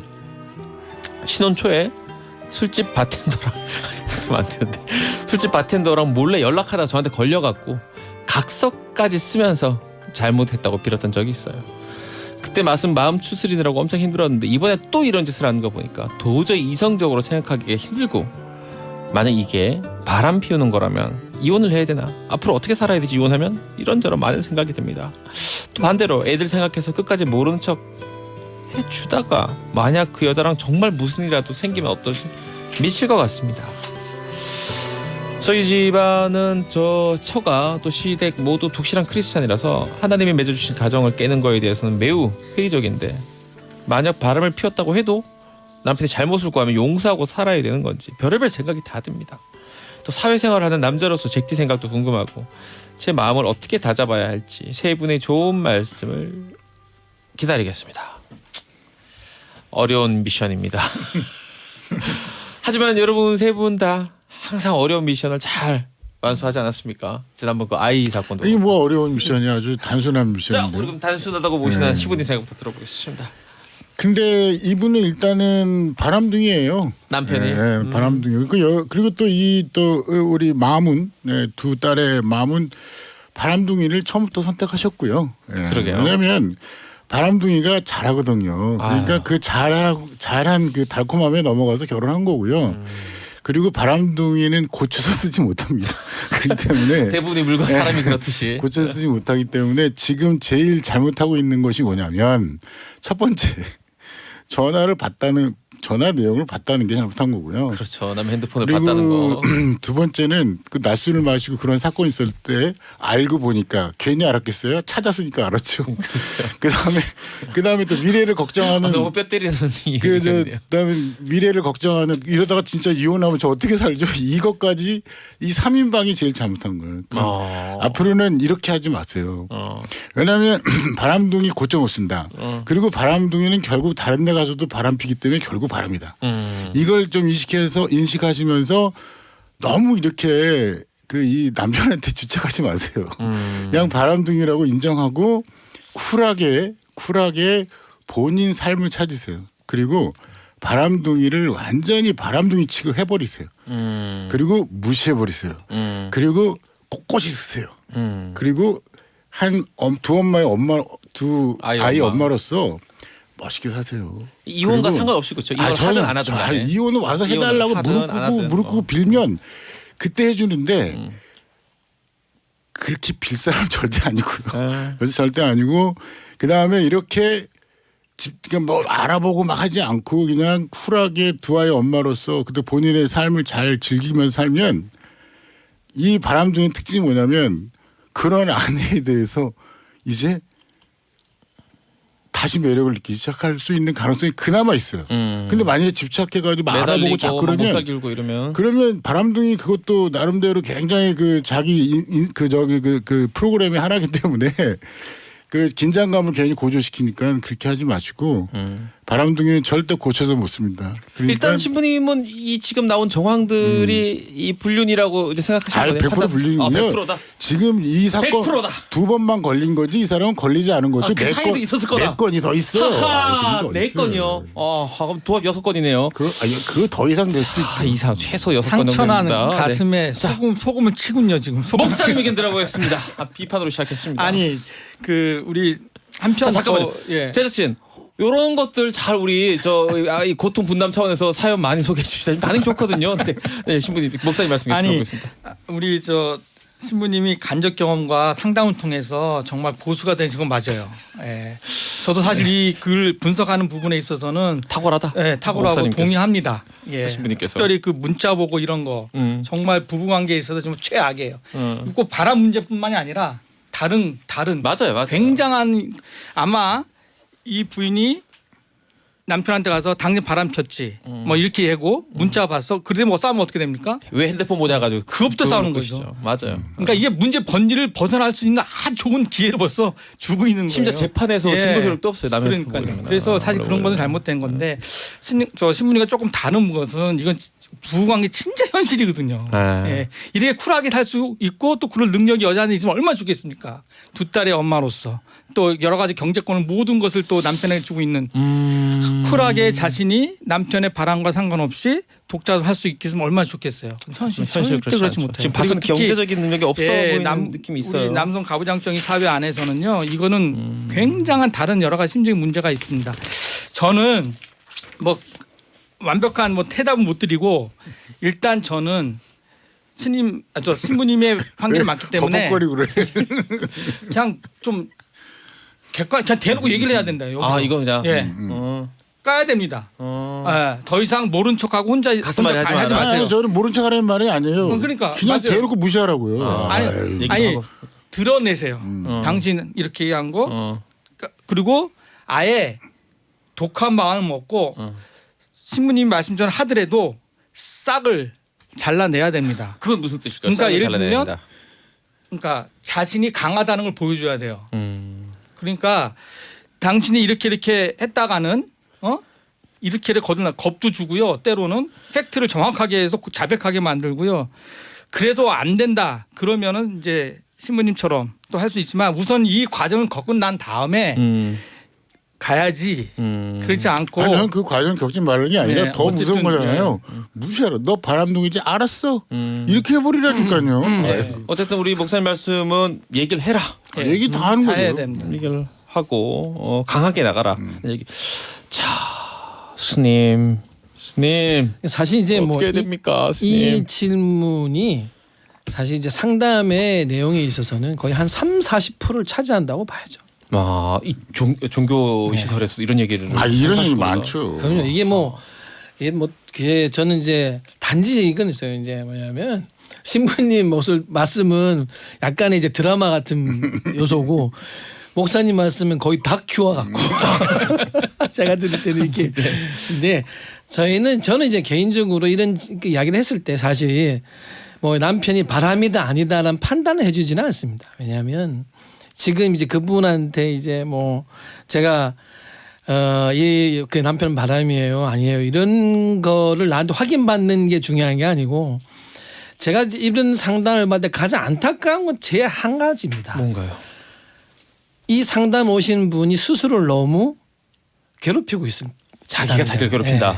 자기는 남편을 되게 미워하지만 이 바람이라고 하는 이런 마음이 들고 부부관계에서 이런 신뢰가 깨졌을 때 굉장히 괴로워하는 그러니까 상대를 미워하는 것만큼 스스로들이 가장 이제 많이 스스로 괴롭히고 상처를 내고 있더라고요. 그래서 저는 이제 뭐 오시면 뭐 저 사실 두 분도 결국 똑같은 말인데 저는 남편이 바람이냐 아니냐를 뭐 제가 여기서 증명해주고 판단해주고 할 수 있는 것은 아니지만 그거는 이제 신부님하고 좀 다르고 신부님은 네. 100%고 4건 정도 더 있다고 보셨거든요. 남자분을 또 불러봐야 하는 거래 가지고 그쪽 입장 들어봐야 된다. 불러봐야 하는 거 가지고 정말 골프에 미친 두 남녀일 수도 있다. 일단은 저는 이제 대신 이렇게 이야기를 하죠. 가장 중요한 게 결국 오신 분이 스스로를 더 이상 안 미워했으면 좋겠고 이제 상처가 너무 크니까 자기를 나중에 원망하고 계시더라고. 내가 결국 이 문제가 남편이 나쁘다 막 가다가도 도대체 내가 뭘 잘못했을까? 나는 이렇게 잘하고 그다음 나에게 이런 걸 봤을 때 똑같은 건데 먼저 스스로의 자기 상처를 저는 이제 달래줄 수밖에 없다. 종교인이 왔을 때 제발 더 이상 스스로를 괴롭히지 않았으면 좋겠다. 어떤 선택이든지 이 선택에 여기까지 부부가 살면서 한쪽 의심하게 되는데 뭔 좋은 결과가 있겠어요.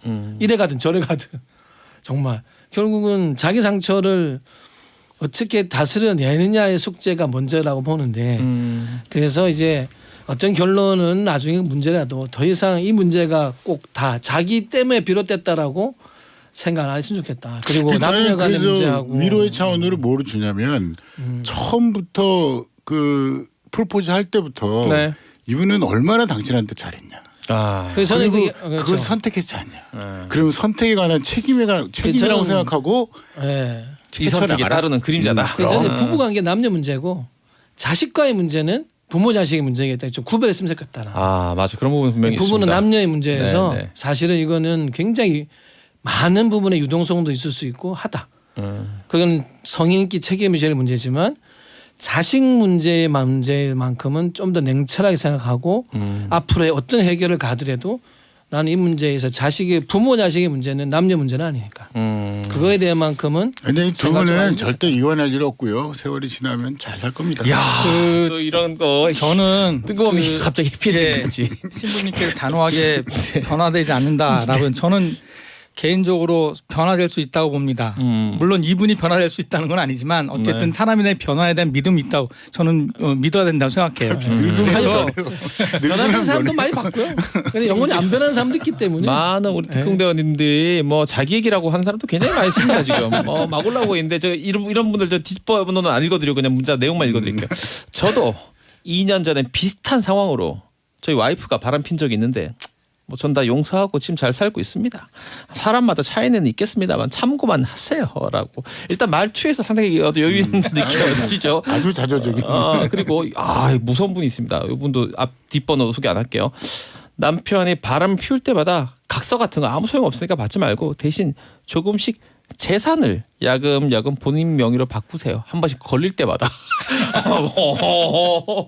이런 게 있습니다. 그 다음에 이건 제가 보기에는 불법일 수도 있죠. 다른 또 파장이 생길 수 있지만 상대 그 상간녀로 짐작되는 집안까지 알려줘서 그냥 난리 쳐게 해. 된다는 주장도 있긴 한데 이거는 지금 당생기에 좀 위험할 수 있어요. 여기 알려진 것만 가지고는 하고 법적으로 엄청난 삐리를 받아요. 아까 이분이 그리고 사회생활하는 제 생각도 궁금하다 그랬는데 현실적인 팁을 드리면 아까 핸드폰을 봤다 그랬잖아요. 그 말은 뭔지 아세요? 핸드폰을 또 볼 거란 얘기예요. 네. 그렇죠. 핸드폰은 한 번만 볼 수 없어요. 한 번 보게 되면 두 번, 세 번 계속 보게 됩니다. 마약보다 강한 거예요. 이거는 안 볼 수가 없어요. 자, 어차피 볼 거니까 뭘 보냐? 카톡만 보지 마세요. 왜냐하면 다양한 많은 불륜 어플리케이션들이 있고 비밀 대화가 보장돼서 사라지는 어플들이 많이 걸려 있습니다. 카카오톡으로는 일상적인 얘기, 골프 스케줄, 낮술 모임 이런 대화들이 오갈 수 있지만 제끼는 오직 도움이 안 됩니다. 둘만을 위한 더 이상 듣지 마세요. 둘만을 위한 그런 비밀 어플리케이션 굉장히 많이 있습니다. 그런 앱이 깔려 있는지 한번 살펴보시고 왜냐하면 어차피 볼 거니까 한 번 보면 또 본다니까요. 보지 마세요. 그러니까 안 보는 게 제일 좋아요. 보지 마세요. 제가 아는 제 친구 중에 하나는 아내가 운전하고 있는데 자기 핸드폰 보려 그래가지고 차 밖으로 핸드폰 집어든 친구가 있어요. 그 아주 잘한 거예요. 네, 아주 잘한 거. 이거 볼 거면 난 핸드폰 버린다. 버리죠. 그런 친구가 있습니다. 이거 하여튼 증거인멸이 제일 중요. 가능하면 안 보는 게 제일 좋고 왜냐하면 지옥문이에요. 100%안 먹어야 돼요. 핸드폰을 푸는 순간 네. 지옥문이 열리는 거예요. 네. 이게 뭐 스스로가 거의 스스로 상처를 난도질하기 때문에 나중에 되면은 뭐. 우리 청취자분들이 그 부분은 동의하네요. 우리 저 신부님이 했던 얘기 중에 이 기질은 변하지 않을 거라는 거 최소한 일정 세월 동안은 그 그럼요. 부분은 다들 그럼요. 동의하고 많은 분들이 경험이 있는 것 같습니다. 아주 확신하는. 자, 골프 관련된 또 전문가의 조언이 들어왔습니다. 이거 읽어줘도 되네요. 김은주 대원이에요. 자, 골프 관련해서는 대부분 남자들이 그린피, 캐디비 전부 결제해 준 경우가 일상적입니다. 대략 대신 내주는 돈만 해도 한 번 나가면 20만 원 이상 됩니다. 이 말은 가정 경제에도 굉장히 그렇다는 뜻이네요. 안 좋은 영향을 끼친다는 얘기죠. 4747님 가정이 깨진다 이런 식으로 생각하지 말고 생각의 방식을 그냥 더 좋은 가정을 찾아 떠난다 생각하시고 본인 일에 더욱 매진하면서 지내세요. 인생은 길고 할 일은 많습니다. 이건 이혼을 또 택하는 건 어떠냐 하는 그런 문제인 것 같아요. 최이나님은 세월이 약이다. 그 바람기 오래 가지 못할 거예요. 아이들 생각해서 좀 더 현명하게 생각하시고 나중에 늙어서 두고두고 괴롭히며 스스로 반성하며 눈물을 흘리게 하세요라는 남편이 보면 깜짝 놀라요. 소름 끼칠 만한 그런 또 문자였습니다. 그리고 유튜브로 서머제이님은 굉장히 이 스릴러 작가 같은 문자를 남겼습니다. 철저하게 자립할 준비를 차근차근 하시고 결정적인 순간에 남편분 뒤통수를 치세요라는 댓글까지. 저 반응까지만 읽어줬습니다. 그래요. 목사님 선곡이 오늘 나오나 보네요. 악동 뮤지션의 길이나 들으면서 오늘 마치겠습니다. 세 분 모두 감사합니다. 네, 감사합니다. 안녕하세요. 다음 주에 뵙도록 하고요. 이제 이 스타트 공대 4부로 이어집니다. 이성이 이제 시사 특공대 이제 시사 특공대 이제 시사 특공대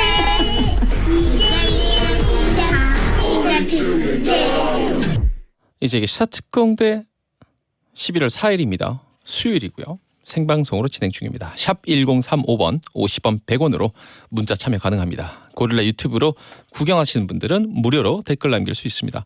아까 제가 2부 시작할 때였나요? 우리 4022님이 아버님께서 이제 일 그만두신 뒤에 굉장히 공허하고 무료하게 지내시다가 이 경비업체에 관련해서 경비 일을 하시게 돼서 오늘 첫 출근하셨다고 문자로 길게 읽어드렸는데 제이형님 감사합니다. 아버지한테 금방 전화가 왔어요. 아들아 고맙다라고요. 라디오 잘 듣고 있다고 전해달라고 하시네요. 아휴 뿌듯합니다. 4분 전까지만 해도 그 불륜 사연 읽고 있었는데요. 또 이런 따뜻한 사연 읽으니까 왔다 갔다 하네요 마음이. 자, 샵 1035 문자로 또 정수진님이 안녕하세요. 동명이인으로 오늘 잭디에게 기억이 남은 정수진입니다. 크크크 하자마자 유튜브로 영어로 정수진님께서 안녕하세요. 저는 정수진 3이에요. 라고. 자 지금 현재 결과는요. 샵 1035 문자로 한 분, 유튜브 댓글로 한 분, 카카오 채널로 한 분씩 정수진님이 등장했어요. 그 이제 앞으로 정수진님 다른 정수진님은 이제 남기지 마세요. 조용히 그냥 듣기만 하세요. 너무 헷갈리니까 정수진 1, 2, 3로 충분해요. 저희는 더 원하진 않아요. 정수진 4, 5가 있다 하더라도 또 읽으면 더 헷갈리니까 제가 어쨌든 세 분을 제가 기억하도록 하겠습니다. 정수진 1, 2, 3. 굉장히 어떤 독특한 느낌을 주는 이름이네요. 전청란. My name is 청란. 전청란님이에요. 안녕하세요. 잭디 팬입니다. 제주도에서 하루도 안 빼먹고 점심 준비하면서 듣고 있다가 오늘 처음으로 로그인 해봅니다. 반가워요. 청란 씨. 제주도 오늘 날씨는 어떤가요? 하늘은 무슨 색인가요? 간만에 홈페이지로 여기도 가끔 글을 남기시는 분들이 있습니다. 청취자 게시판. 나 선유. My name is 선유. 아까는 전청란이에요. 저는 나 선유예요. 첫 아이 낳고 육아휴직을 하면서 TV 없이 못 살던 제가 거실에 TV를 과감하게 없앴습니다. TV를 근데 안 보니까 세상 돌아가는 게 뭔지 잘 모르겠더라고요. 그러다가 우연한 기회에 잭디 시사특공대를 들으면서 우리 세상 돌아가는 유익한 내용으로 하루하루 잘 지내고 있습니다. 잭디가 어떤 분인지 궁금해서 고릴라 가입도 하고 네이버 검색도 해봤습니다. 우리 아이도 잭디처럼 다재다능하게 컸으면 좋겠네요. 이 방송을 듣고 있을 나의 육아 멘토이자 직장 동료 유찬이 엄마, 우리 남은 육아휴직 알차게 보내자라고 했습니다. 이 뭐 이것저것 하는 것도 재미있는 삶이긴 합니다만 한 가지 분야에 쭉 매진하는 것도 되게 좋은 삶 아니겠습니까? 그렇게 살면 어떤 기분이 들까 궁금하긴 합니다. 와, 나 이것저것 벌려놓기만 한 게 많아갖고. 설경수님, 각양각색의 종교 지도자분들하고 속세를 벗어난 아주 성스러운 홀리한 대화가 끝나자마자 속세 그 자체 가장 세속적인 돈 얘기하는 코너를 배정해 놓은 당신. 잭디 당신은 도덕책. 자 광고 듣고 우리 돈 얘기합니다. 고란도란 기자님과 우리 고란 기자님과 함께 경제 브리핑 들어보죠. 잠시만요. 이제 이게 시사특공대. 얼마면 될까? 얼마면 되겠냐? 매일 그대와 도란 둘이서 얘기하고파.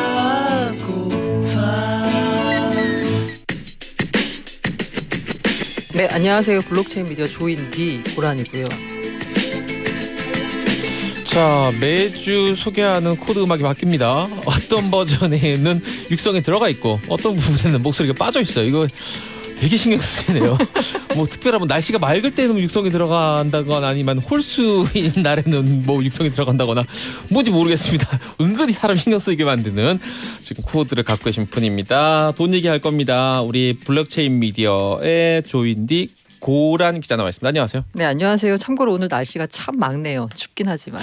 맑을 때는 그런 목소리가 들어간 코드가 나오나? 아닌가? 잘 모르겠습니다. 어쨌든 미국 대선 얘기 잠깐만 해볼까요? 네네. 지금 저도 계속 뉴스 지금 하면서 계속 보고 있는데 이거 트럼프가 지금 봐가지고는 될 것 같아요. 될 수도 있겠다 생각이 들어요. 그 소위 말하는 그 관건이 되는 경합주에서 지금 다 트럼프가 우세하고 있거든요. 이 추세대로라면 트럼프가 거의 되는 게 돼서 정말 진짜 놀라운 사람이다. 놀랄 노자예요. 네, 진짜 이 와중에도 이기는구나. 많은 전문가들이 아무리 그래도 이번에는 바이든이 될 거다. 지난번에는 우리 여론조사 기관들이 다 개망신 당했지만 뭐 두 번 어떻게 똑같이 이런 얘기도 많이 했잖아요. 그래서 말은 조심해서 하지만 사실 다 바이든 우세를 예측했었거든요. 네. 그래도 장담은 못하는 게 사실 4년 전 그 약간 그런 과거를 되풀이할까 봐 그러게요. 그랬는데 사실 다 바이든이 된다고 했었고요. 실제로 뉴욕 증시도 거의 월가 쪽에서도 약간 바이든 쪽 우세를 점쳤었는데 뚜껑을 열어보니까 반대로 나오고 있습니다. 아이고 알겠습니다. 자 우리 우리나라 돈 얘기 좀 해보죠. 내일 어차피 또 결과가 어느 정도 윤곽이 좀 더 확실하게 잡힐 테니까. 뭐 오늘 할 얘기는 크게 굵은 건 두 개인데 홍남기 부총리 이야기하고 경제부총리 이야기하고 이 공시지가 재산세 기준 완화되는 거 6억 원이냐 9억 원이냐 결정된 거 얘기할 건데 그러니까 여당과 당과 정부가 뭐 기브앤테이크했다. 이렇게 볼 수 있는 느낌 아닙니까? 그 주식 관련해서 대주주 기준은 또 10억 원 그대로 가는 거잖아요. 그렇죠? 네네. 한번 들어보겠습니다. 일단 재산세 얘기부터. 일단 그 뭐 10억 원은 뭐 그냥 유지하는 걸로 했고. 그거는 이제 당에서 네네. 요구했던 게 들어요. 사실 그 재산세 부분인데요. 이걸 얘기를 드리자면 어쨌든 어제 국토교통부와 행정안전부가 재산세 부담 완화 방안 그리고 공시가격 현실화 계획 이거 두 가지를 발표했습니다. 네. 아마 지난 시간에 전해드렸을 것 같은데요. 이게 공시가격이 지금 현재 시가와 좀 많이 떨어져 있잖아요. 네네. 그러다 보니까 이게 조세 형평성이 좀 어긋납니다. 시가는 똑같이 10억이라고 하더라도 어떤 지역은 어떤 주택은 뭐 6억 원이 될 수도 있고 또 어떤 지역은 그 어떤 건 시세가 5억 원인데 공시가격은 뭐 2억 원밖에 안 되는 뭐 이런 일들이 다 펼쳐지고 있거든요. 네. 쉽게 말해서 중구난방이었습니다. 그러니까 이거를 일률적으로 시세의 90%까지 맞추자. 라는 겁니다. 그래서 이게 좀 고가일수록 빨리빨리 속도를 좀 높여서 빨리 맞추는 거고요. 저가일수록 좀 천천히 맞춥니다. 이유는 뭐냐? 아무래도 고가주택 같은 경우에는 공시가격을 높이면 이게 재산세 기준이 되다 보니까 네. 세부담이 늘어나잖아요. 네. 이걸 감당할 수 있는 고가주택에 사는 사람들은 좀 빨리 해서 90%를 맞추고 이게 조금 부담이 되는 저가주택에 사는 분들은 조금 이렇게 천천히 좀 맞추자는 건데 어쨌든 간에 재산세 부담은 늘어납니다. 이러나 저러나 가격이 오르기 때문에요.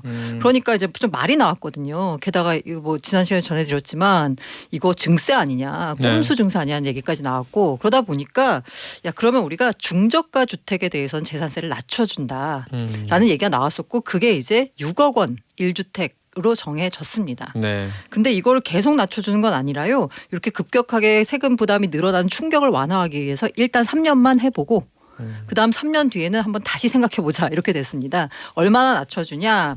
구간별로 0.05%포인트씩 낮춰주기로 했습니다. 그럼 감면율을 보자면 22%에서 최대 50%까지 감면을 받는 거고요.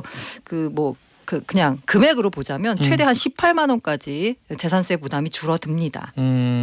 알겠습니다. 예를 들어서 한번 아파트 하나를 정해가지고 한번 우리가 한번 보죠. 어떻게 보면 될까요? 정부에서 든 예로 든 아파트가 있는데 종로구에 아파트가 하나가 있는데 이게 시세가 5억 8천이래요. 5억 8천짜리 종로 네네. 아파트를 예를 들어 공시 보겠습니다. 가격이 4억 원입니다. 네. 만약에 시세 변동 없고 이 사람이 따로 받는 세액공제가 없다라고 가정을 하면 재산세가 연평균 99,610원이 감면이 된다라고 합니다. 올해 재산세가 28만 7,230원을 냈는데요. 내년에는 22만 5,670원이 되고요.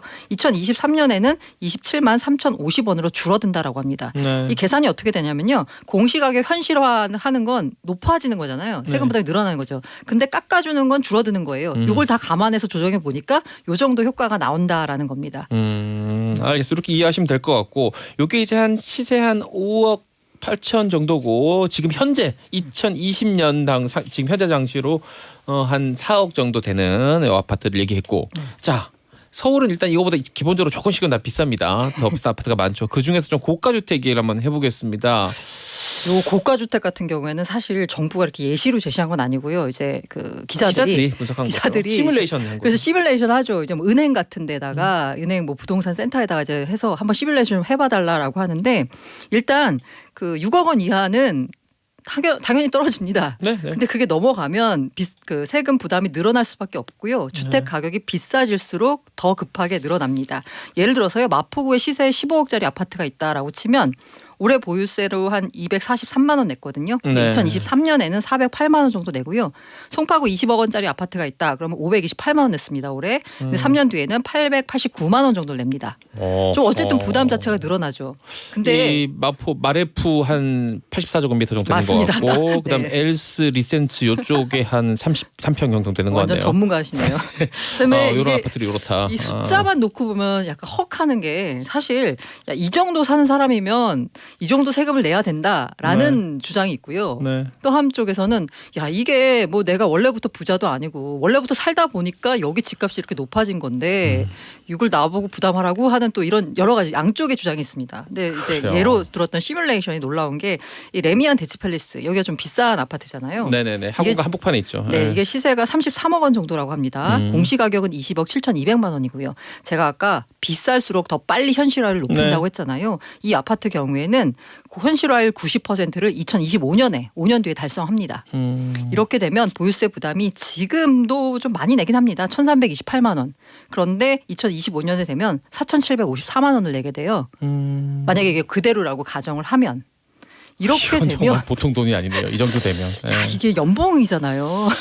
이게 세금 제하고 나면 연봉 한 7, 8천만 원 정도 되는 직장인이 1년 번 돈 하나도 안 쓰고 모아야 이제 한 5천만 원 이렇게 되는데. 근데 또 뭐 얘기하시는 분들은 야, 뭐 은퇴자면은 이런 데 팔고 비싼 데로 가야지라는 이제 말을 하시는 분들도 있는데 또 어떤 쪽에서는 야, 내가 살던 이 주거지를 떠나라는 거냐라는 얘기도 나올 수 있고요. 양쪽 다 얘기가 되는데 어쨌든 간에 지금 이렇게 만약에 현실화율이 되고 보유세 부담이 늘어나면 소득이 없는 은퇴자나 고령자들은 사실 주택 처분을 고민할 수밖에 없습니다. 이게 사실 세금 때문에 집값이 녹는 거거든요, 거의. 그렇죠. 매년 여기씩 뱉어내야 되니까. 네. 물론 이제 이 지금 예를 드신 이 레데페리라고 줄여 말하는 이 레미안 대치팰리스 같은 경우는 요 정도 급가에는 뭐 반포 아크로 시리즈라든지 반포 레미안 정도 몇 개가 없긴 합니다. 네네. 최고가 주택들이긴 하죠. 아파트로 치면은 그렇긴 하지만 어쨌든 이 정도 금액이다. 어쨌든 그것도 일반 아파트니까 그렇죠. 네. 그러다- 30평형이 네, 이 정도. 이거 제가 약간 금액이다. 극단적인 케이스를 말씀드린 거니까 그런데요. 사실 뭐 어제 청와대에 국민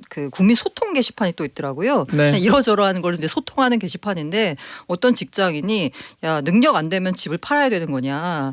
회사는 서울에 있는데 세금 낼 능력이 안 되면 서울 집 팔고 지방으로 가라는 거냐.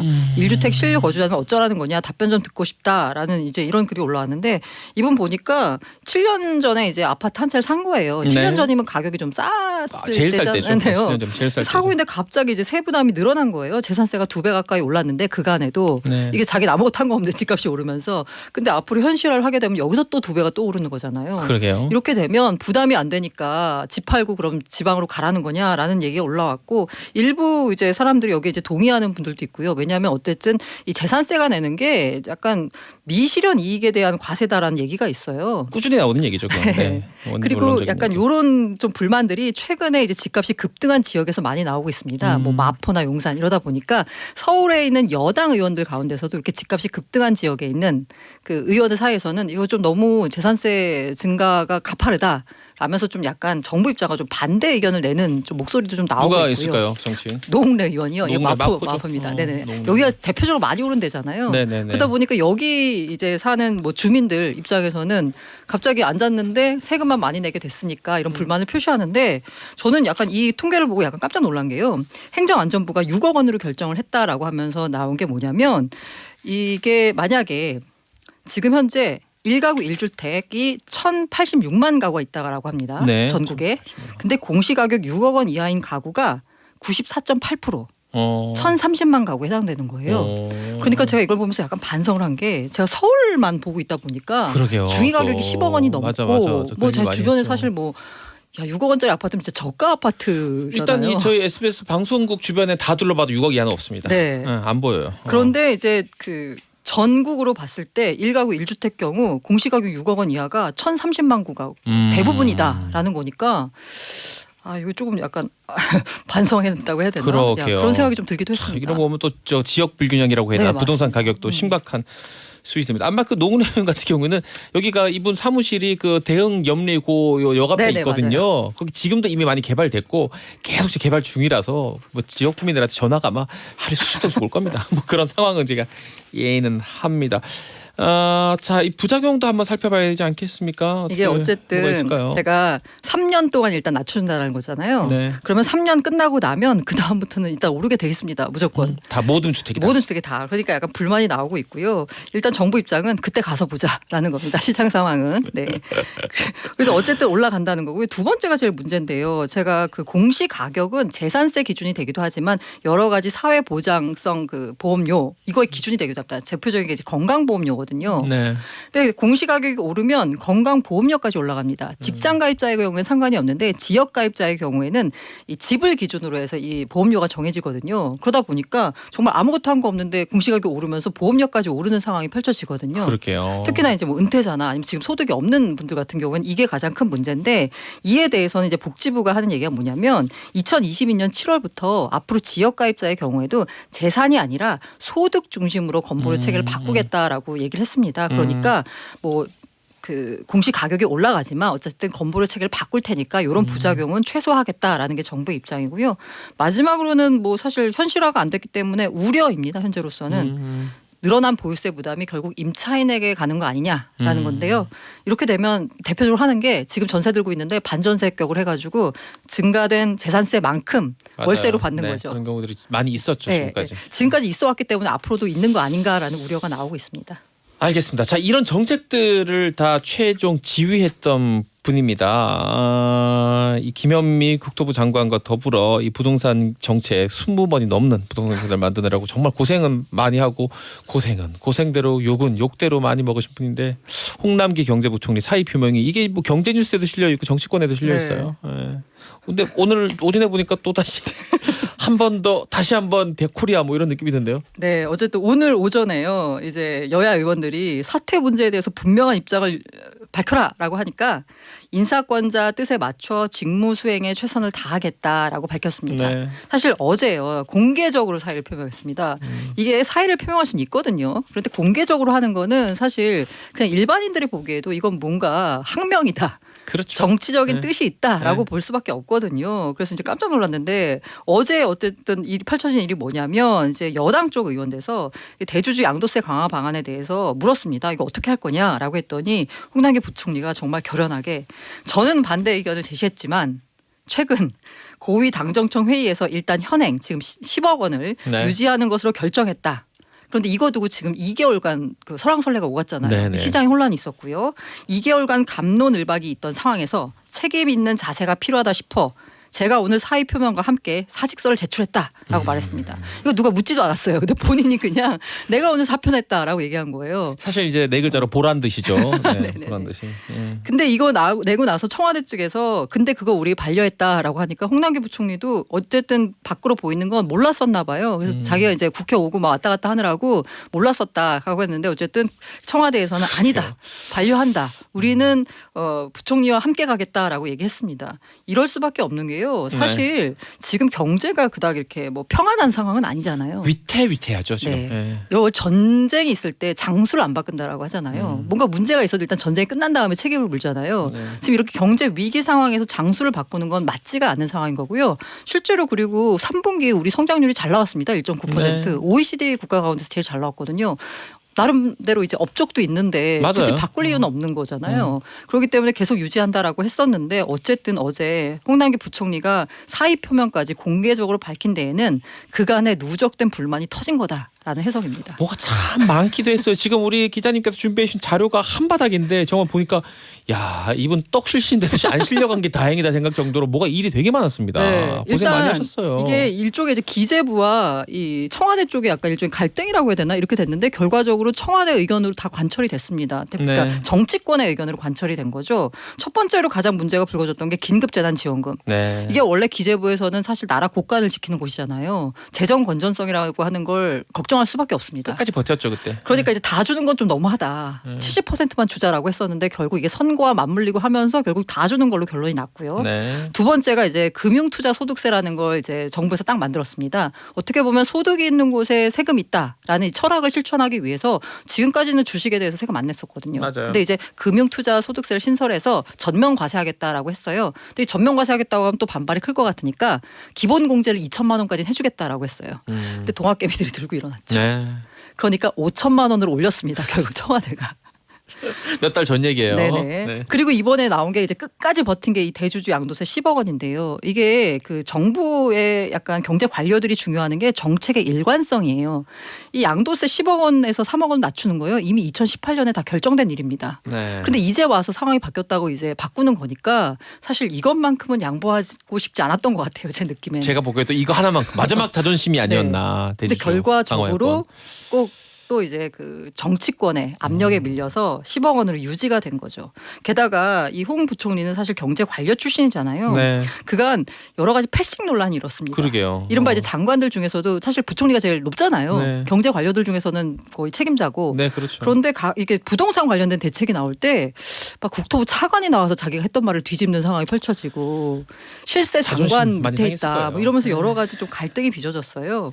이러기 때문에 사의 표명까지 한 거다라는 얘기가 나오고 있는데 그럼 앞으로는 어떻게 될 거냐라고 보면 앞으로도 쉽지 않을 것 같다라는 생각입니다. 지금까지 너무 힘들었는데 앞으로도 쉽지 않아 보인다. 네.